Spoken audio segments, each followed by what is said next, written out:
Hello friends, welcome to my YouTube channel Webinex technology. इस video में हम समझेंगे कि CSS स्टाइलिंग को हम कैसे यूज़ कर सकते हैं इन रिएक्ट, और किसी कस्टमाइज CSS फाइल को हम कैसे क्रिएट कर सकते हैं और उसका यूज़ कैसे कर सकते हैं हम हमारे कस्टम कंपोनेंट्स में। Let's get started. तो सबसे पहले मैं एक कंपोनेंट क्रिएट कर लेता हूँ। तो SRC फोल्डर के अंदर मुझे राइट क्लिक करना है, देन न्यू फाइल, नया कंपोनेंट मैं क्रिएट कर लेता हूँ।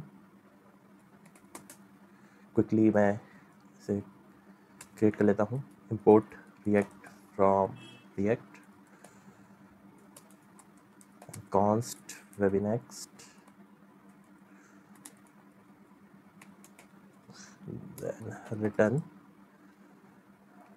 अभी के लिए मैं एक इसके अंदर h1 टैग यूज़ कर लेता हूँ। h1 हेलो वेबिनेक्स्ट एक्सपोर्ट कर लेता हूँ मैं इसे, कि एक्सपोर्ट करने से मेरी दूसरी कंपोनेंट्स और फाइल्स इसे यूज़ कर पाएंगी, इंपोर्ट कर पाएंगी। app.js में इसको इंपोर्ट करके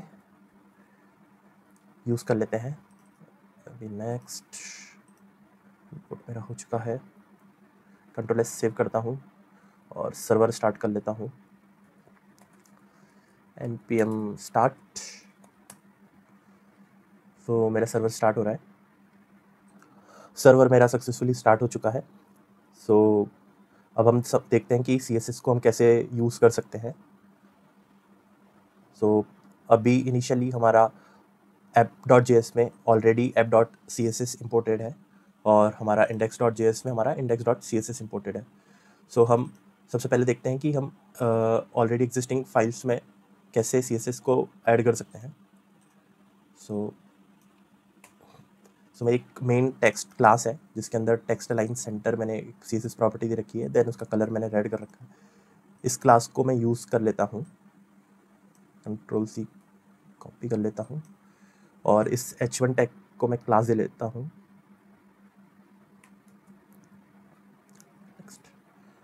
HTML में हम जनरली क्लास एट्रीब्यूट यूज़ करते हैं क्लास के लिए। आई गेस यहाँ पर मेन टेक्स्ट भी है, इंपोर्ट सेव नहीं करा है, इसे सेव कर लेते हैं। Okay, save. यहाँ पर रिजल्ट तो हमारा रिफ्लेक्ट हो रहा है, CSS प्रॉपर्टी रिफ्लेक्ट हो रही है, बट हम एक कंसोल पर जाएंगे तो एक वार्निंग मिल रही है जिसमें हमें वार्निंग आ रही है, invalid DOM property class, did you mean class name. Basically इस वार्निंग का मतलब ये है कि जो हमारा क्लास कीवर्ड है वो बाय डिफ़ॉल्ट रिजर्व्ड है बाय रिएक्ट। हमें CSS के लिए अगर कोई क्लास देना है तो हमें उसके लिए क्लास नेम यूज़ करना पड़ेगा। मुझे क्लास की जगह इसे क्लास नेम देना है, क्लास नेम। पर रिलोड करूँगा तो हम देख सकते हैं अब हमें कोई एरर नहीं आ रहा है कंसोल पे और चेंजेस हमारे एज इट इज़ रिफ्लेक्ट हो रहे हैं। हमें इस चीज़ का ध्यान रखना है कि रिएक्ट में किसी प्रॉपर्टी को, किसी HTML टैग को अगर हमें CSS क्लास देनी है तो उसे हमें क्लास नेम यूज़ करना होगा, ना कि क्लास। ये तो हमारा था कि किसी एग्जिस्टिंग फाइल में या फिर app.css में हमने देखा कि कैसे हम ऐड कर सकते हैं। अब देखते हैं हम हमारे एक कस्टम CSS फाइल को कैसे क्रिएट कर सकते हैं और उसका हम कैसे यूज़ कर सकते हैं। एक CSS फाइल में क्रिएट कर लेता हूँ, Ctrl+X कर लेता हूँ यहाँ से,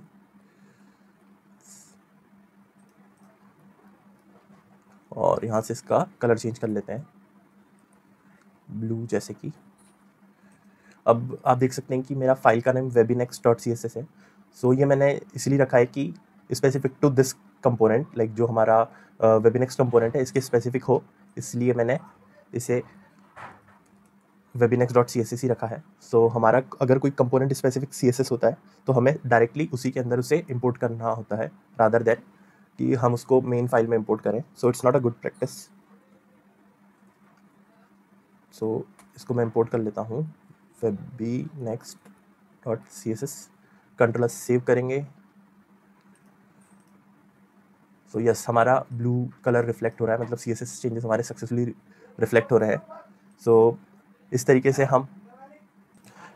हम CSS स्टाइलिंग दे सकते हैं हमारे रिएक्ट कंपोनेंट्स को और HTML एट्रीब्यूट्स को। सो आज के वीडियो के लिए बस इतना ही। Thank you and goodbye. अगर आपको ये मेरा वीडियो अच्छा लगा तो please like this video and subscribe to my channel. Thank you.